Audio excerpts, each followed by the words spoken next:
All right, well, welcome. Here we are, podcast number 3, and today Dylan bribed a special guest to to into chatting with us here and listening to some of Dylan's shenanigans. So welcome, Chris. It's a pleasure to have you here. Why don't you tell us a little bit about you, if you don't mind? Not a whole lot to know about me. Name's Chris Pike from Baton Rouge, Louisiana. Been here my whole life. Maybe one day I'll get out. I've known Dylan for a long time. I think we first played ball together 35, 36 years ago when we were 12 or Yeah. 13. I don't remember the exact year, but yeah, involved in youth sports probably for the on and off for 20 plus years now. And So yeah. primarily baseball, or Oh yeah, baseball. Yeah, that's my sport. Dylan and I played baseball together, youth baseball together at 12, 13 years old. Um, I made a brief appearance in college on the baseball field as a pitcher. Did have some arm trouble. I can attribute most of the end of my career to the arm trouble. Um, and probably a lack of icing. What do you think, Dylan? Y- No, not at all. But you need to put your microphone close to your face, Kyle. Who? You. Is it supposed to? Oh, maybe it can turn. Is that better? Thank you. That's much better. Much better. I didn't even know. I didn't even know this thing did that. All right, so you had a little bit of arm trouble, and that is that what it ended your career ultimately, or? ultimately, that's what ended it. There were some other factors in play, which maybe we'll talk about or not that were interesting. I've talked about them a lot over the years. That as Dylan knows, we grew up. The Baton Rouge baseball landscape, I think largely because of the success LSU was having back then. It's a big deal here. Baseball's a big thing in Baton Rouge and always has been since we were kids. And we grew up, we played with guys that I'm still friends with today that played on the big league level for a long time. And those were our peers, our teammates growing up. And I'll be honest with you, when I got to college, I did have arm trouble. But I also had this as an adult. It's crazy to say it, but I came to the realization that I was not going to play on the professional level. And so why was I doing it now? There was, and I felt like there needed to be a next level. And when I realized that there wasn't going to be, I quit, for lack of a better word. I mean, the arm trouble definitely contributed to it. But it was a mental thing too that, and it's crazy to think about it and talk about it now. And I've talked about it before where, it was okay to just play in college. So why did it need to be more than that? But at the time, it did need to be more than that for me. And like I said, when I realized that it wouldn't be, I didn't stop loving the game, but I felt like I was sort of wasting my time playing. So I pretty much immediately got into coaching after that. I had a younger brother, good bit younger than me, that I helped coach. And then, man, I've coached every age group from 6 years old to high school in the past 20 years. So, yeah, seen it all. Thank you for that introduction there, and thinking about like the way it went for you, and whenever you had that realization that you weren't going to go to that next level, how do you does that change, or how does that impact how you communicate with kids the importance of the game, or maybe the real value of the game? And I don't know if that question makes sense. Yeah, well, I mean, that's a big question. It impacts a lot how I try to influence the kids and what I've told them, in a couple of ways. I mean, one on the baseball side of it, and I have a son that's in high school, freshman this year, and I've told him this, and I've told a lot of kids, don't make the mistake I did. As a youth baseball coach, our goal solely on the baseball side was to prepare them for high school.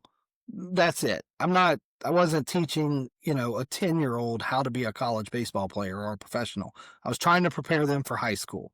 What they did beyond that was not necessarily up to me.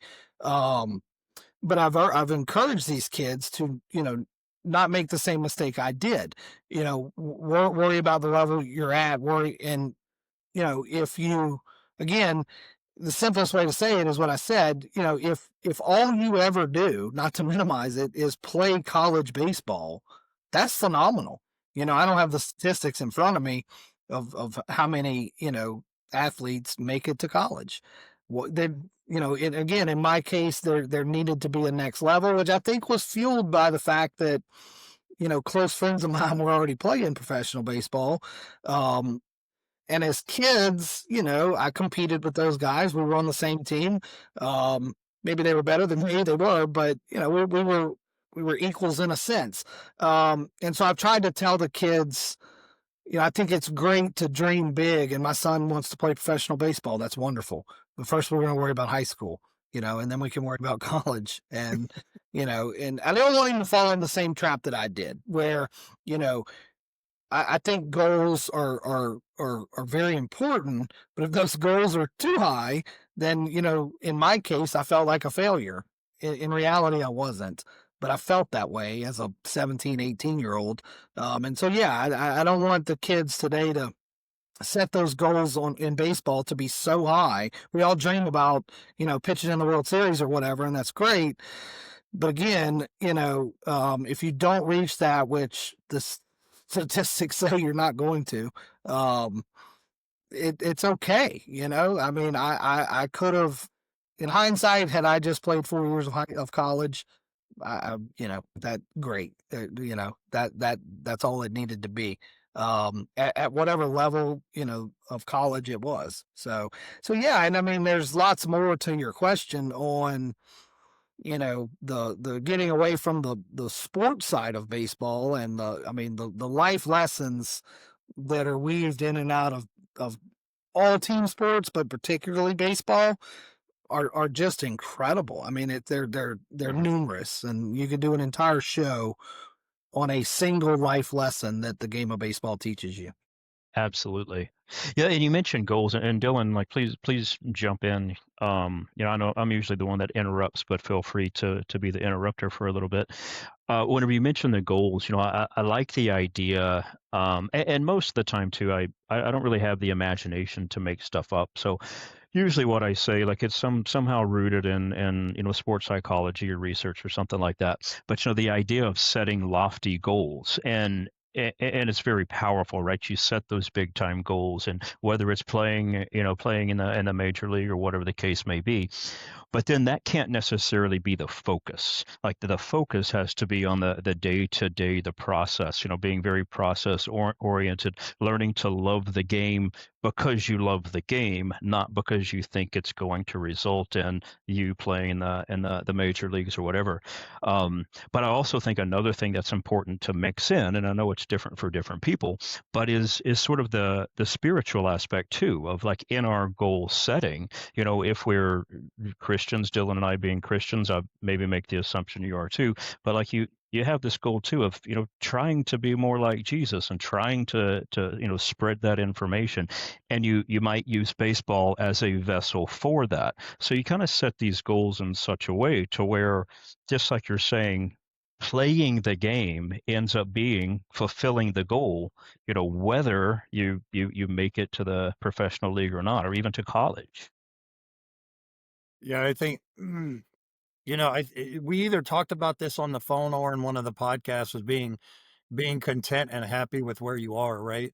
And it's okay. Like, when I think we were talking about it in the sense of, having a bad weekend, or losing a game or whatever, and seeing that as a blessing, and being able to learn from it, and not let that get us down, and deter our future. And I think, me and Chris have a very similar story from college, where I would, obviously we both had the same friends that were, going to play pro ball. And we had, Chad, who went straight out of high school, and being an equal to them at one point in our lives. And you get to a point where the guys are either better than you or the same as you, and it's like, holy crap, what is this? Like, we were all stars in high school, then you get to college, and it's like, what do you do now, right? And then not having my dad there who was there with me every day practicing. And,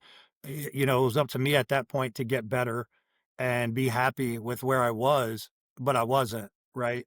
I felt like I should have been better. Um, I, uh, I should have been in those situations where me and Chris have talked about this before, is there's a sense of jealousy there, right?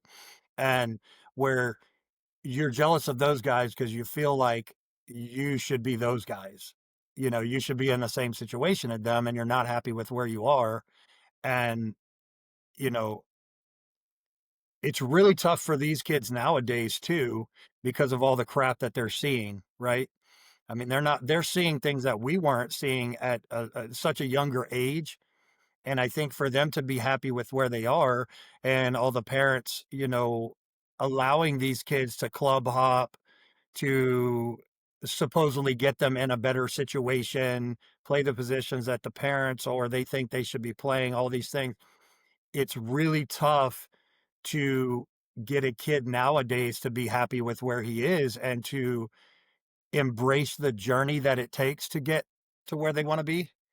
I think it's harder now than it was when me and Chris, well, I know it's harder now than it was when me and Chris were playing, you know, so that kind of brings us into the whole, like, you know, Black Sox era of being able to gel so quickly. And really, I mean, if Chris, if you think about where we were with the Black Sox, we were all happy with where we were. And it wasn't because we were winning. I mean, we were happy from day one, um, you know, before anything ever started with that team. Um, and we definitely didn't have the distractions that the kids have now. We didn't have the club hopping. You know, obviously you had similar situations, but not even close to what it is now, right? Um, That's right. and I definitely want to talk about, you know, why we were who we were and how we got to the situation that we got to and became such a phenomenal team in the matter of one season, you know? Um, So I know I deterred from what we were talking about, but that's what I like to do, so. Yeah. You know, if I could touch on something real quick. You know, Yeah. sometimes I think we get I don't really know what the word is I'm trying to come up with here, but the term happiness. You know, I think we might overuse that sometime. You know, so you know, happiness is a choice. It's not really something that um I don't know, something that we are. You know, we choose to be happy. I had a pastor one time that said we weren't put on earth to be happy, and I like that. And so I would even wonder, like going back to the Black Sox days.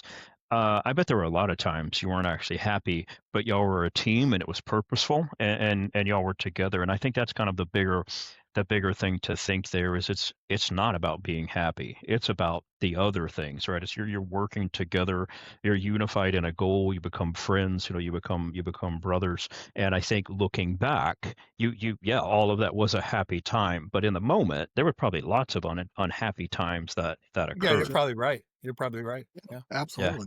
I yeah. let me just on that note. You know, one thing I've just carried this with me my entire life. My high school baseball coach, um, you know, he had a saying that resonated at the time, and it's a little bit relevant to what we're talking about now with happiness. And his saying was in terms of sports, but you know, apply it to life too. Um, Always be pleased, but never be satisfied. There is a difference between being pleased or happy with where you are and being satisfied. You know, still, you know, find the happiness, but push yourself, keep pushing yourself. As soon as you're satisfied, then you're complacent, you know, and you don't need to progress anymore. Yeah, yeah. Yeah, the Black Sox thing, golly, I mean, 35 years later, we still talk about this. I had lunch a month, 2 months ago with three of our Black Sox, all three of which played in the big leagues. You want to know the secret to being really good at 13 and 14? Have three big leaguers on your team. Well, the joke, one of them was a younger brother. Actually, he was our bat boy, and that's what we as the legend grows, the Black Sox were so good that our bat boy made it to the major leagues. So, It's true. It's true. look, And- I touch a little bit on what you were saying, Dylan, and like why did we gel so much? So a little bit of a backstory. All of us grew up in Baton Rouge, which at the time was a small town, and we played in the same leagues. And maybe we knew some of us knew each other, some of us didn't. Very few of us went to school together ever. I don't think I did. Maybe there was one other guy on the Black Sox that I went to school with.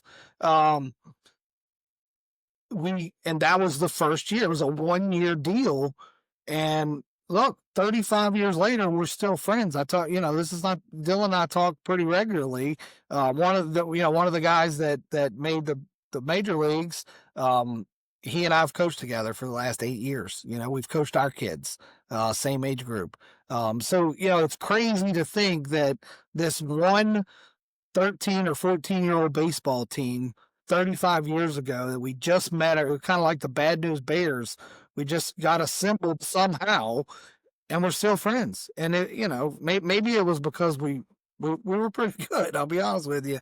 And maybe that bred a lot of happiness. The fact that we were pretty good. Now, was it just one season though, or y'all played together for several years, right?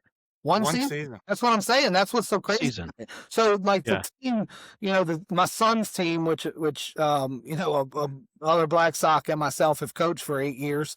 For the most part, we have I don't know, 7 or 8, 9 of those kids that played together since they were 6 years old. And so that's great. And that's one of the things that I wanted to create with that group. But talking about the Black Sox, the reality is no, it was a 1-year deal. And it's easy to think, well, you're going to play on some random team for 1 year when you're 13 years old, but when you're 48, maybe you remember the guys' names, maybe you don't. In our case, I'm still in touch with over half of that team, and it's wild to think about that. Yeah. Well, and if you think about it too, I mean, if you look at the team as a whole, I mean, yeah, we had some studs, but then we had some very average players too, and what was interesting about that team is that, and I don't know if it was your dad, I don't know. And that's what I've been trying to think about when I was thinking about this podcast is like, what is it that made us so good? Like, again, one season. And how did we get to that level that quickly? Like, that's what kind of racks my brains about nowadays, right? And it is different. It's a lot different. I think teams nowadays have to grow together. Um, you Well, know, that's a hard question to answer. I'm thinking about it right now. Like, how are we so good? So if I'm being real honest here, so there were 2 guys plus the bat boy that legitimately pitched in the major leagues for a long time. Okay. yeah. That's the first secret to success. But Yeah. beyond that, that's not the only reason we were good. I mean, they were primarily pitchers. They didn't pitch every game. We had a handful. This was not an all-star team. This was not, hey, we're going to go around Baton Rouge and we're going to cherry pick 12. Yeah, it wasn't recruiting. Wasn't anything like that. It was a bunch of neighborhood kids, different neighborhoods, but that not together. I don't know what the genesis of that team was, Dylan. I mean, we were kids. I don't know, how my dad and Kenny knew each other and ended up coaching this thing and how we ended up that way. So I don't know that I can answer why we were so good. So the one thing that I can come up with. So if you look at what we did back then versus what these kids are doing now, me and Kyle talk about this all the time, is that repetition. And, me and Kyle want to go to the corrective exercise end of the spectrum and start correcting kids' movements and all this kind of stuff. But when I think about what I did every single day, my dad was hitting me 500 ground balls a day. If I was pitching, I would pitch maybe 200. I mean, it's it was so different back then in that I think every kid on that team, their parents were working their asses off with us versus nowadays, it's so much different where these kids are either going to lessons, that may be it, or they may only be working during practice. And one of my things with that team, I feel like every single kid on that team wanted to be so good. Yeah. And I think that's the biggest difference is the parents were involved and it was all about making your kid better, but not trying to position like I don't think there was any issues with parents trying to uh talk to your dad about my parents should be playing this position or my kid should be playing this position. My kid, you didn't have any of that. It was we just wanted to make our kids better and that's it. Yeah. Well, You know, look, I think, go ahead. I'm sorry, Kyle. well, on the spending time with kids, statistically speaking, and I did look this up. Dads in the 2020s spend three times more time with their kids than they did in the 1980s. So if you look at the statistics, parents were spending less time with their kids back in the 1970s, 80s, and 90s. But here, I wonder, from your perspective, Dylan, I know your dad spent time with you. I mean, we've talked about that a lot. I think your dad was different on a lot of respects. Chris, perhaps your dad was too. But do you really think other players on the team kind of had that same thing? Was it unusual because parents there did spend more time with their kids trying to get better? Which again goes against what statistics say. I think so. You think so? So here's what I was thinking, Dylan, while you were talking to what's different between us at 13 and a 13-year-old now, as it relates to the parents and all these lessons. Everything today is so crafted, right, for the success of your kid. In our day, and I don't want to go down the rabbit hole of technology and social media and all that sort of stuff. But we didn't have that. So what did we do? We get home. First thing we would do would be watch the Cubs on WGN. And then after that we'd round up 6 friends and grab a tennis ball or something, and we'd go in the front yard and we'd play till dark. So what did we learn?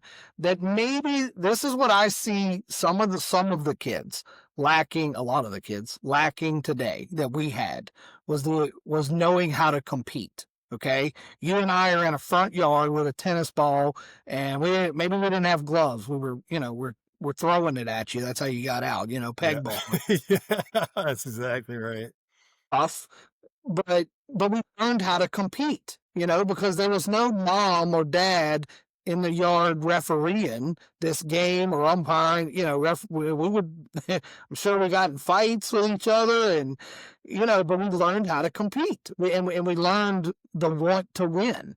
I'm gonna tell you, that's one of the lessons we try to teach our team over the past few years. I remember one day we sent them home with, go home, look up the definition of compete, and come back to the next practice, and you're going to explain to me what you think the word compete means. So I think that's one of the biggest differences in sports between our generation and the kids today.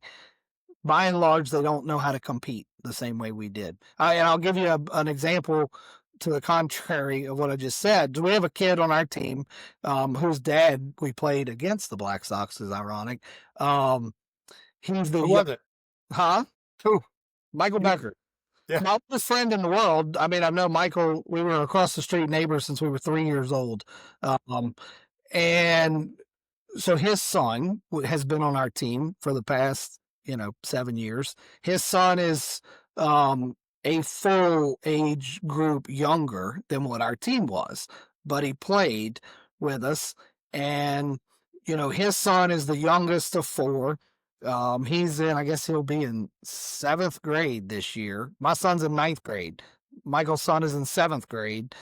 Michael, his son's oldest brother is a senior, and he'll be playing college baseball. His second oldest brother is a freshman at Catholic High. He will play college baseball. So what did the youngest one learn that some of the other kids didn't? He knows how to compete, and that's why he was able to compete with kids that are 2 grades ahead of him, because he knew how to compete. He has to compete every day at home for French fries, or his brothers are not going to leave him any food. And so I was able to really see the difference between a kid that knew how to compete and a kid that doesn't know how to compete. And talent aside, I see, there's very talented kids out there that don't know how to compete. What I think is interesting about competition too, and I don't want to like take this in a different direction. So this will be just a quick aside. But I don't know if you've ever heard of game theory. So game theory is this whole branch of research about behaviors and this type of stuff. And we learn at a very, very early age. So whenever we're a toddler and we start interacting with other people, I learned that, well, I'll get to play more if I act this certain way. If I don't take all the toys and I let this kid have some of the toys, well, then I get to play for longer. But that idea of competition, learning how to compete, learning how to play, starts very, very early. And I do think that often is missed in today's age. You see a lot of kids that they just don't spend that much time with others. They spend more time watching YouTube or playing video games or doing this, again, very, very early, because it starts at the beginning of human interaction. That's how you learn how to how to compete. And if you ever heard the saying, it doesn't matter whether you win or lose. It really, what matters is that you get to play. And so that's kind of the thing, is learning a set of behaviors that allows you to get to play the game, which in turn is competition as well. Yeah, look, and let me jump in, because I'm glad you said that, because when Dylan was talking earlier, back, how did the Black Sox, how did we gel so well? With just 1 year, and it goes to what you just said, Kyle. I was thinking this, because we didn't have, the world was so different for us. The idea of being thrown onto a team with 10 other kids that I did never met before, we were able to adapt and accept that, because we were used to playing in the yard with neighborhood kids who maybe we didn't know them all, and kids today are on a team with all their friends, and they already have everybody's Snapchat that's on the team or whatever, whereas we didn't have that. And so yeah, I think that's part of it too. Why we My son is 6, and he's had, let's say, 80% of the same teammates since he was three, maybe 4. Um, but then I've thought of, like, hey, we're building a young team. They've got a great coach, right? They're going to grow together. Uh, but that makes me wonder now, right? He's not going to be able to be with these kids for forever, thank God. well, So maybe there is a little bit, and every now and then a new kid comes in and stuff, but it is then a that. lot of the same. And I mean, my dream for the team we were coaching at 6 years old was, we're going to keep the same team until they get to high school. The reality is, you do have attrition, and it's, largely we kept the same team, but there's new faces. I'll say this to that point, Kyle. I love the idea. I do love the idea of a team growing up together. I've said this. So I only played baseball and went to school with one person in my entire life. Ironically, his son has been on the team that we coached also. Went to high school with him, junior high, high school, and also played baseball with him. Every other person that I ever played a day of baseball with, I never went to school with them a day in my life. And I think that's a wonderful thing. So I wouldn't say I'm a fan of a school team at 6 years old, and then, because you just grow up with your school friends, and that's it. I mean, look at Dylan and I. If it wasn't for that 1 year, I would not know him at all, Yeah, yeah. And so I think there's a huge benefit in staying together, but particularly if it's with kids that you otherwise wouldn't have any way of knowing them. Yeah, and when you think of the way y'all came together and stuff like that too, and I just can't help but think that a greater power organized that for a very specific reason. And looking back over the past 35 years and knowing about y'all's friendship, now we can look back and see, well, that is the reason the Lord brought it together, or whatever brought it together. Because there was more to be done outside of that. But I'm not saying that everybody's head goes there, but I tend to kind of gravitate right to that. Yeah. Yeah, it was special, man. Yeah, I, yeah. It's 35 years later, we're still talking about it. It's crazy, man. It's crazy. And Um, everybody, anybody that played baseball at that time knew who we were, and all that was one season. That's what blows my mind is one season and everybody our age, that played baseball at that time or around our age still knows who we are, who we were. Here, I've got a funny story for you. So, same, Michael that I was just talking about, whose son was on my team. So, Michael played on the other, there was another team that was really good. They were the Phillies back then, if you remember. Yep. They didn't beat us, but they were good. Yeah. Um, so, Michael is coaching a fall team this fall with his son that has been on my team. And he named his team the Black Sox. That's awesome. Oh, wow. The legend lives on. That's right. That's right. That's incredible. So, Wow. yeah. um, so I would like to, unless y'all wanted to do something different, talk a little bit more about parent involvement Yeah, and I wanted to bring something up about that before you get into yours. So, Chris, do you think that so I still believe though that our parents worked with us more organically than it is nowadays as far as getting in the backyard or going to a park or whatever. Like, yeah, I was just like you. After school, I would play with my friends, but my dad, granted, this was different and probably looked more as child abuse. What nowadays would be looked as child abuse, but my dad would get me up at 5 a.m. or 6, and he'd go and hit me ground balls. I feel like um there was a lot more of that back then.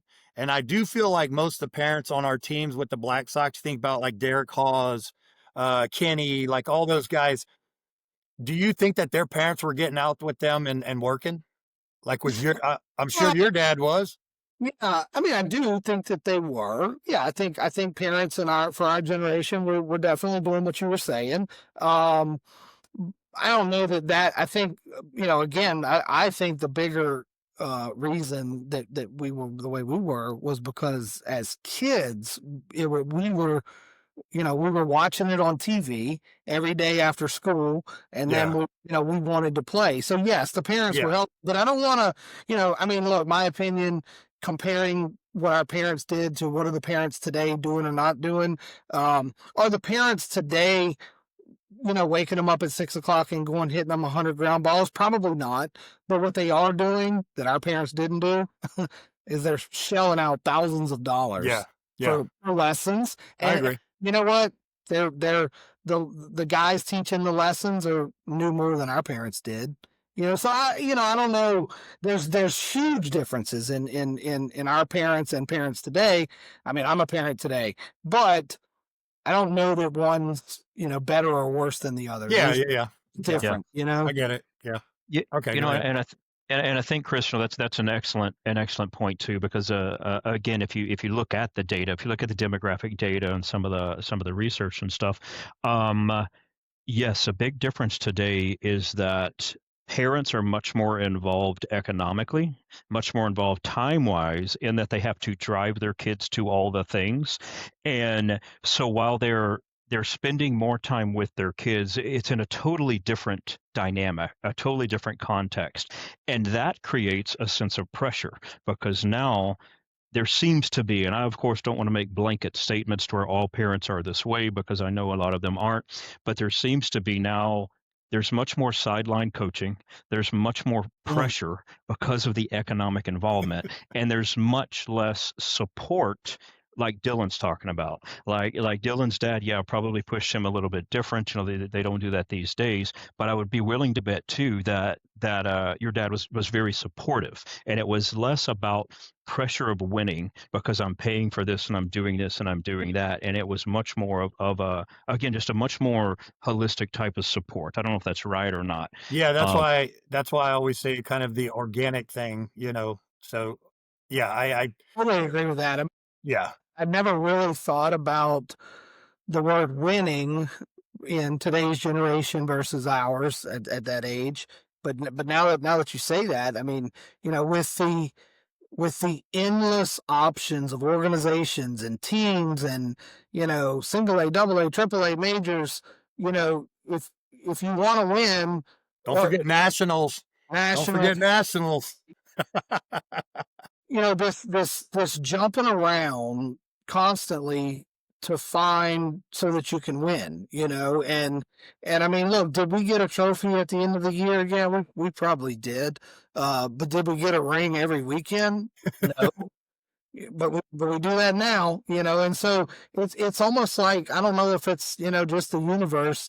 We've created this. I don't know that the desire to win is not a bad thing, but the satisfaction that's of winning when you didn't actually win. It's getting numbed down, right? It's getting numbed down.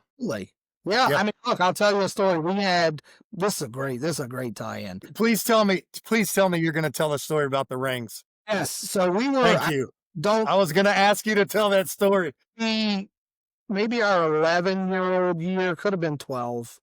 So we were the first loser in a tournament. We got second place, which of course gets a ring, right? Yeah. Gigantic ring. And so we had the ring ceremony at home plate after the game. And then, typically what happens is all the parents, mostly the moms, want to come on the field and, take pictures and all this, because we won a ring for second place out of 5 teams.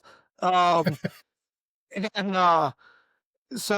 do the whole charade, right? And then 100% on their own, these 11-year-olds got together, but on the third baseline, and they start sprinting to the left field fence.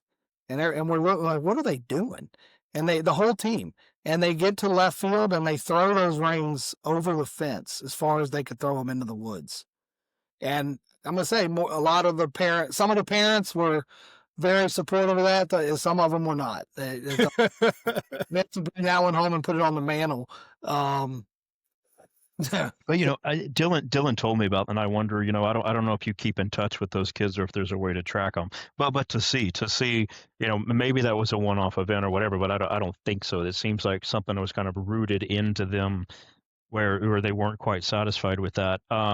And that's the way they responded. But to see how do they do with that type of a mindset, because I would think they would do much better. And I mean, maybe there could be an argument of, well, they want to win too bad, and maybe that leads to early burnout or something like that.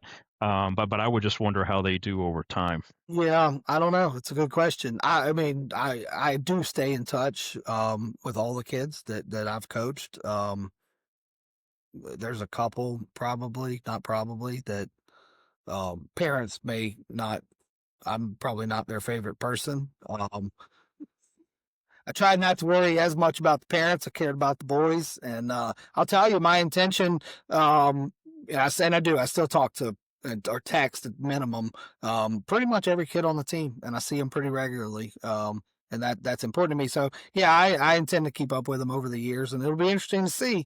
I firmly believe, even though some kids maybe had better experiences than others, have a different opinion of me than others. But I do believe that when they get to be older, maybe not quite as old as we are, but a little bit older, I think that's where they'll start to realize the value in the coaching that they had. I always think of it's kind of a theory. I don't know that I have a whole lot to support it. But you hear some people that talk about loving winning. They do it, they play the game, whatever it might be, whatever game or sport or something, because they love winning. You hear other people, I think Tom Brady was one that talked about, it's not that he loved winning so much, he just hated losing. But in sports, such as in life, there's a lot of both winning and losing. And if you're either geared towards winning or geared away from losing, you won't stick with the game because there's too much of both of it. Where I think everybody fits into that sticks with the game is that they love the game, whether it's winning, whether it's losing. At the end of the day, yeah, emotions will go up and down, depending on the event. But at the end of the day or end of the season, they just love the game. And that's why they do it. And that's why they keep doing it. And ultimately, that's why many of them end up succeeding. Yeah, look, I love this. So, winning. So what is winning? Winning, can we say that another word for winning would be success, right? So let's just talk about baseball and then, the relation to life. But I'm gonna say baseball, it's the only sport in the world that I know that you guaranteed you are going to fail way more than you succeed. Okay. So if you get lost in this translation of what is winning, and winning becomes, success, well, then you may have some problems with baseball and with life, because the best baseball players in the world ever in history, if they succeed 30% of the time, they go into the Hall of Fame, right? Yeah, It's a that's game of crazy. failure. Yeah. And it's crazy to think that. And it's the only sport, if Tom Brady has a 30% completion record, uh, but if he did play baseball, right? If he had stuck with baseball and he hit 300, well, he'd be in the Hall of Fame.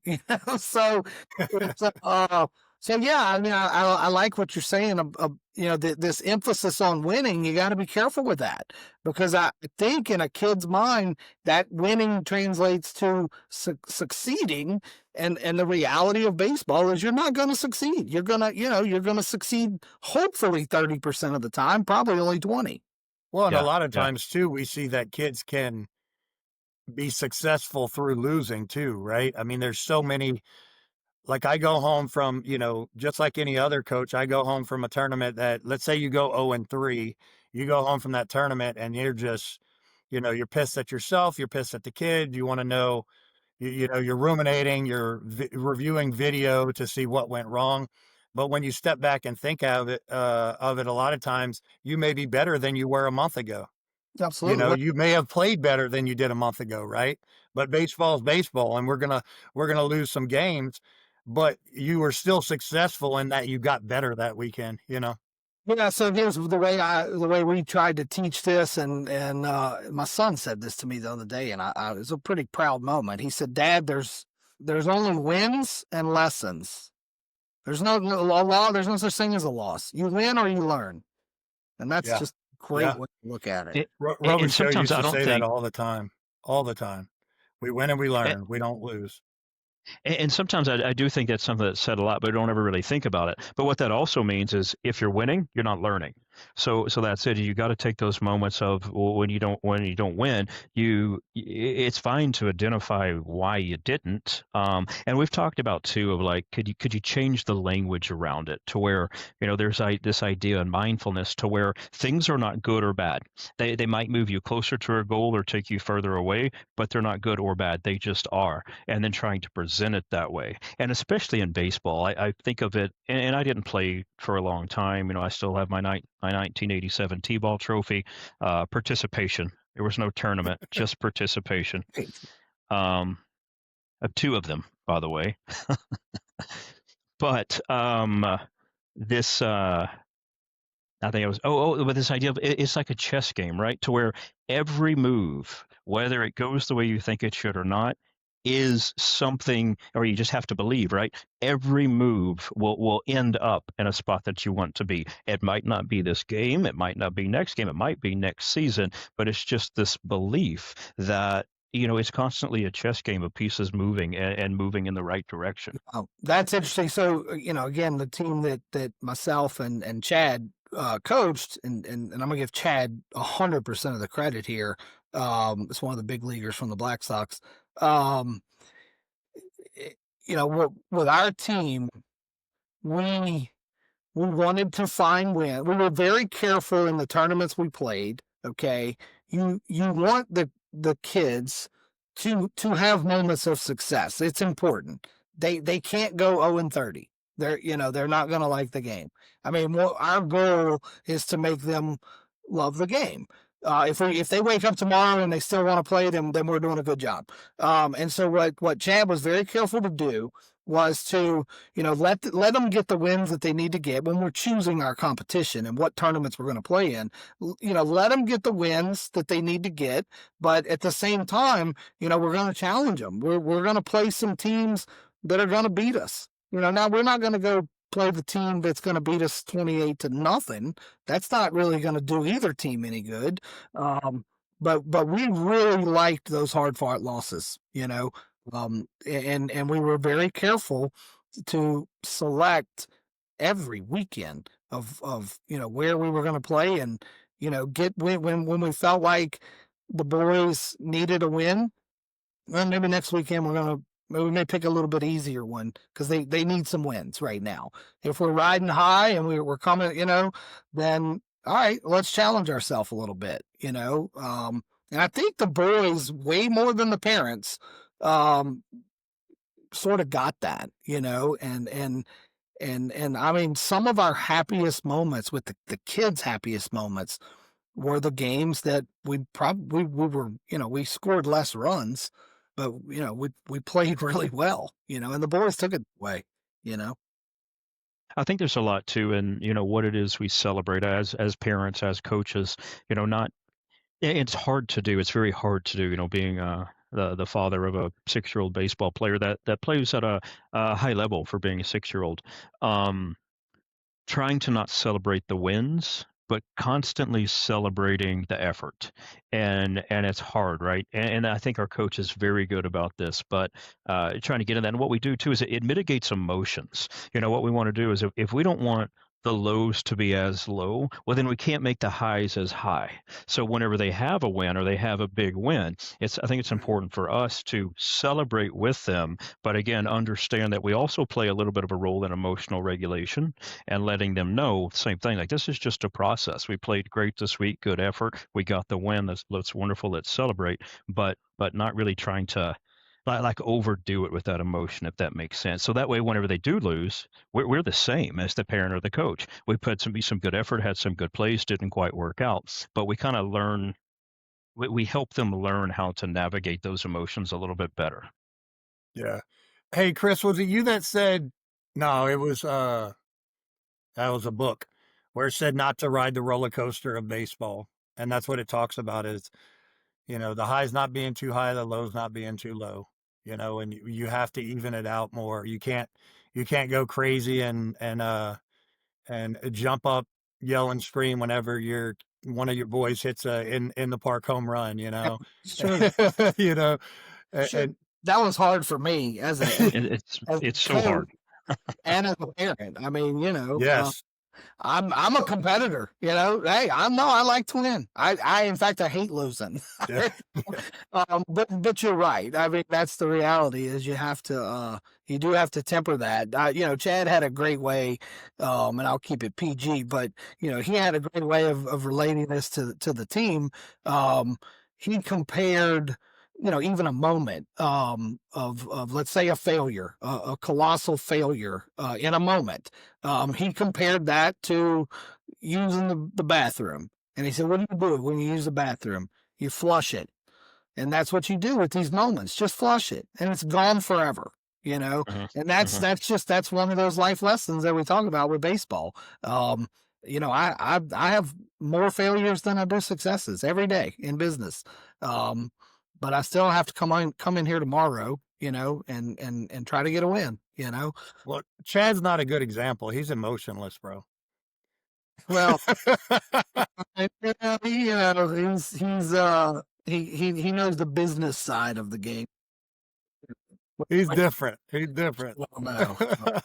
Dylan and I have talked a little bit about that. Like, it's in some of the sports psychology stuff, they call it the sewer cycle, right? Where things that go down the sewer. But then there's this one sports psychologist, and I can't remember his name right now, but he had a thing of he would get some of these teams he was working with or the players, he would get them a little battery powered toilet. And so if something was just like you're talking about, they go over, they push the button on the toilet, and it makes the sound of it going down. But it is that idea of physically flushing it and then just moving on. Easier said than done. But the point is, whenever you get in the habit of doing that, it slowly becomes easier to flush it and just move on. That's right. Yeah. Yeah. That's right. Yeah, it's I don't know. It's all so great, I learned a lot So I'm a guy again that grew up around the game, played at a fairly high level, made it to college. I feel like I knew more about baseball than 99% of the people in this world. I found out, thankfully, that the 1% that I didn't know as much of are the guys like Chad that played professionally, and to coach alongside that for 8 years, it was pretty incredible when he would say things to the kids, and the light bulb would go off in my head of like, golly, that makes a lot of sense. Yeah. Thought of that. It's like, yeah, I agree with that. Yeah. Those guys they just know another level, that we don't. And it was fun. I learned a lot by being around that. What I don't know if I know how to word this. And we're at 50 minutes here, so I don't know if we want to like get into something quite different or maybe just extend this a little bit more. But I wonder. I saw this little clip the other day, and it was basically it was a major league player. I don't know what his name is, but he was saying that one thing he would like to tell parents of kids is how did he word it? It was something. It's basically like let them have fun. Like just stop it so much with all the this and that and putting the pressure on them and the winning and just letting them go have fun with the game. But I wonder. And again, my son too. We pay for extra lessons. We have a kid comes over and works with him, or he's starting to come over and work with him on certain days. And one of the reasons we do that is we think, well, my son, he's gonna work a little bit differently with these kids, right? He's gonna have fun. It'll be different or whatever. But then I kind of wonder too, is there a point where we as parents just need to stop it? Like stop it with the extra lessons, stop it with this or that. Let the kids have fun. They need to practice, yes, especially as tough as it is these days, but it kind of being like, you know what, I'm not going to force you to practice. If you want to practice, practice. If you don't, whatever. You're not going to play the game very long, maybe, but 100%. Here's my take on that.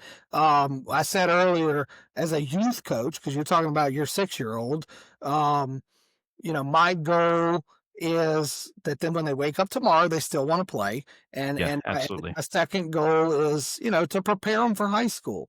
Whatever they do after that is not up to me. I already said that. I believe from the big leaguers that we know, Dylan, that there's no coach or lesson that they got that made them that. I think they made themselves that. They're supremely talented players, but they outworked everyone else. They outworked me. They outworked Dylan. And they did that on their own. Did their parents force them? Maybe, but I don't think that they did. I know these guys. I think that they did it on their own. I'll give you another, example, especially with 6-year-old, because I think the answer to your question, Kyle, for me is it depends on the age, right? So we had a kid. Never forget this. We had a parent reach out to our organization for 8 years old. And the parent had a lot of questions about how many bullpens a week this kid was going to throw, what was our pitch count. I don't even remember all the questions they asked. It wasn't sent to me. It was sent to someone else in the organization. And the response to that parent was, I don't think we're a fit for you, because at 8 years old, the only question you should be asking us is, do the kids get snowballs after the game? Right? Like, these are not casual dads that are coaching. These are big league baseball players that are giving you that answer. And it's true. Now look, as you get older, my team last year was, 13 years old. Kids going to high school this year, some of them. We turned it up a little bit because, all right, now I've got to get you ready to go try out with juniors and seniors. But no, 6. So it depends on the age. But yeah, I think the most important at 6 years old is get them a snowball. That's really all that matters. And there's pretty good support on the thing too about the age and them doing it on their own, to where And pretty much all athletes that make it to a high level, I would say performers, because it's not just athletes, but musicians or whatever the case may be. There is an age, and it tends to be around puberty, associated with some emotional changes and stuff like that, and just getting older and starting to do things with other friends. There is an age where they make the decision of this is what I want to do, and I'm willing to make these sacrifices. I understand that this might not be fun, but I'm willing to do that in order to pursue this game. And it's very much self-guided. Parents, in fact, if parents try to push that, the kids usually push back, and that leads to early burnout. But yeah, to your point, Chris, there's an age. They make the decision themselves, and they usually they can push through more of the harder aspects of the game once they make that decision and are willing to make that sacrifice of time What with friends and other types of things. Yeah, and I think, coaching 12U, it has a lot to do with where the kids are, right? Um, Age, yes, but also where they are, right? And Like I skill level? What is that what you should say? Or skill level and then mindset, like, I think a lot of times we put we oh, a lot of these parents are pushing their kids to do things that they necessarily don't want to do. And that may not be that they're not gonna be baseball players, but I think this is a whole nother episode, but that's the problem with playing year round right now. You have 2 months off, basically, and you're playing the rest of the year, right? So, I think a lot of times these kids are getting burnout just for the sheer aspect of constantly playing the game and not being able to reset, get away for a little while. Um, and I think that depending on where the kid's at, right? Like my older boy, he doesn't ever want to stop. Like he just wants to go, go, go, baseball, baseball, baseball. And that's fine if that's what he loves and that's what he wants to do. I'm down with it, right? I'm happy about it. But then when you look at another kid that may need 3, 4 months off throughout the year, and that kid may end up being better, right? It's just I think a lot of times we live through them too much and we want to push, push, push, push, push when maybe they need to go and even at 12, 13, go and get a snowball, right? Uh, Absolutely. you know, Look, I think as soon as you fill up your cup of desire, then you've had enough. You don't want any more, right? Your cup's full.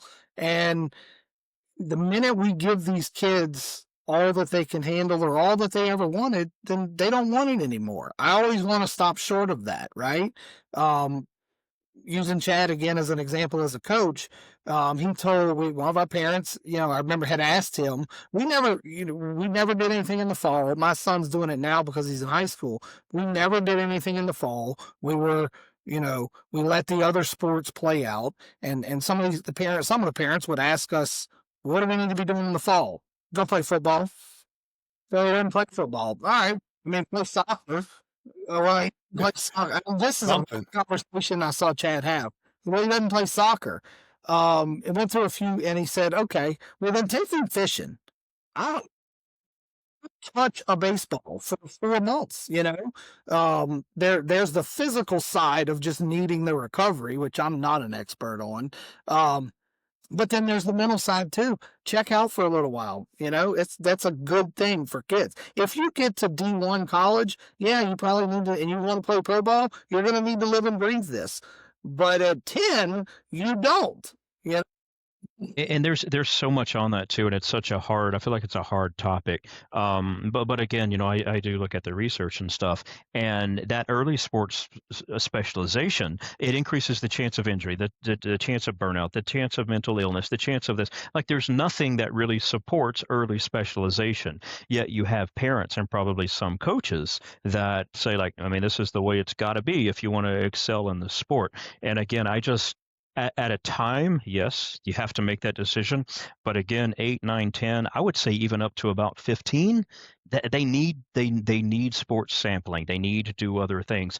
Dylan and I talked about this too, and think about how a game like soccer could potentially improve their ability to play baseball because of the 100%.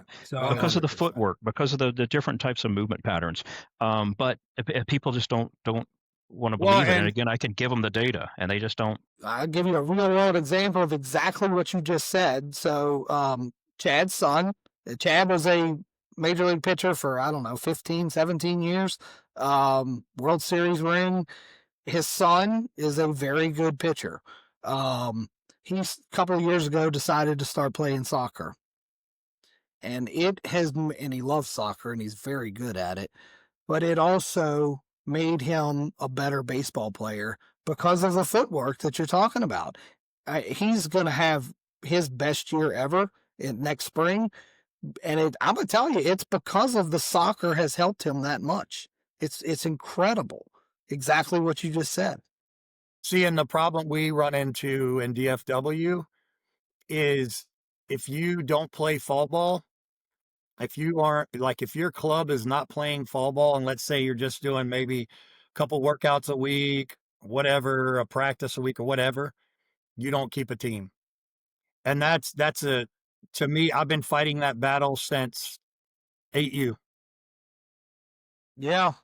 Well, and I'm not familiar with the landscape there, so I'll take your word for it. I would say that if it were that way here, we just would not conform.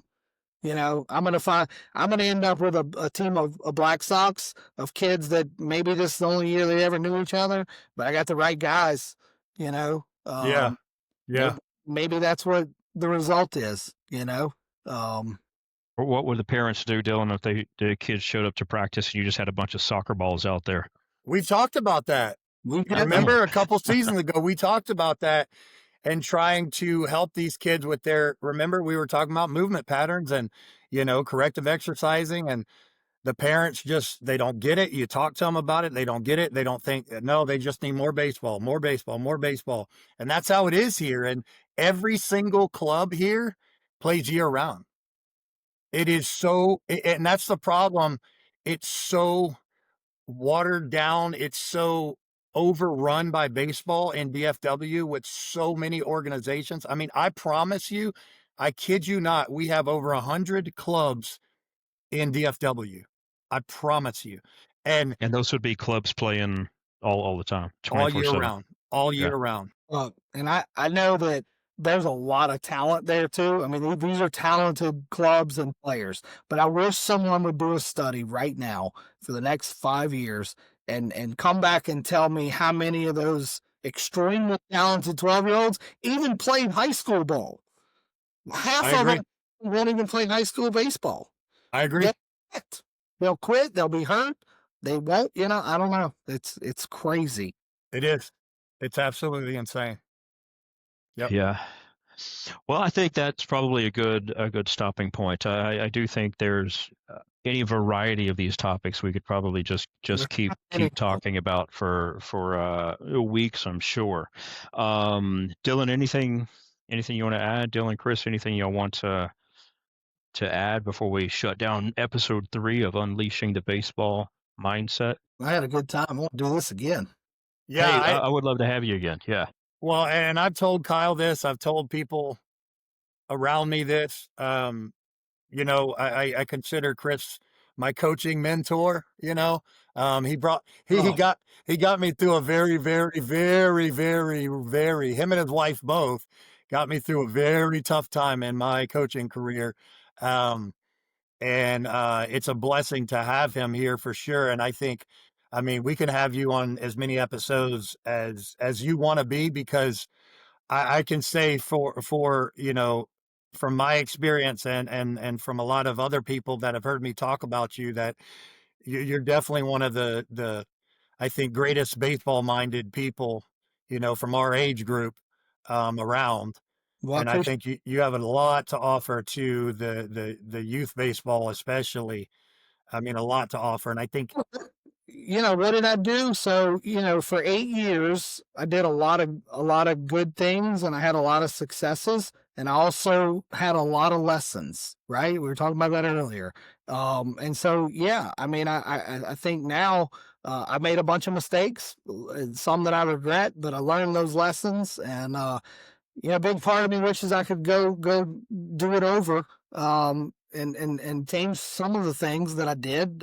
Certainly made my mistakes, but I'm thankful for all of it because I did. I learned those lessons, and Yeah, I mean that's one thing, and I know we got to jump here. I do especially, but you know, you were talking about it, Dylan. We were in Hoover for our big tournament in June when I was talking to you, and I don't ever I can't put a phone to my ear. Everything's on speaker, and so we were in the car headed to one of our games when I was talking to you. My wife was in the car, of course, and you know, she was paying attention and listening, and you know, the next morning she asked me, she said, "How, you know, how's your friend Dylan doing? You know, have you talked to him today?" I'm like, let me check in with him, you know.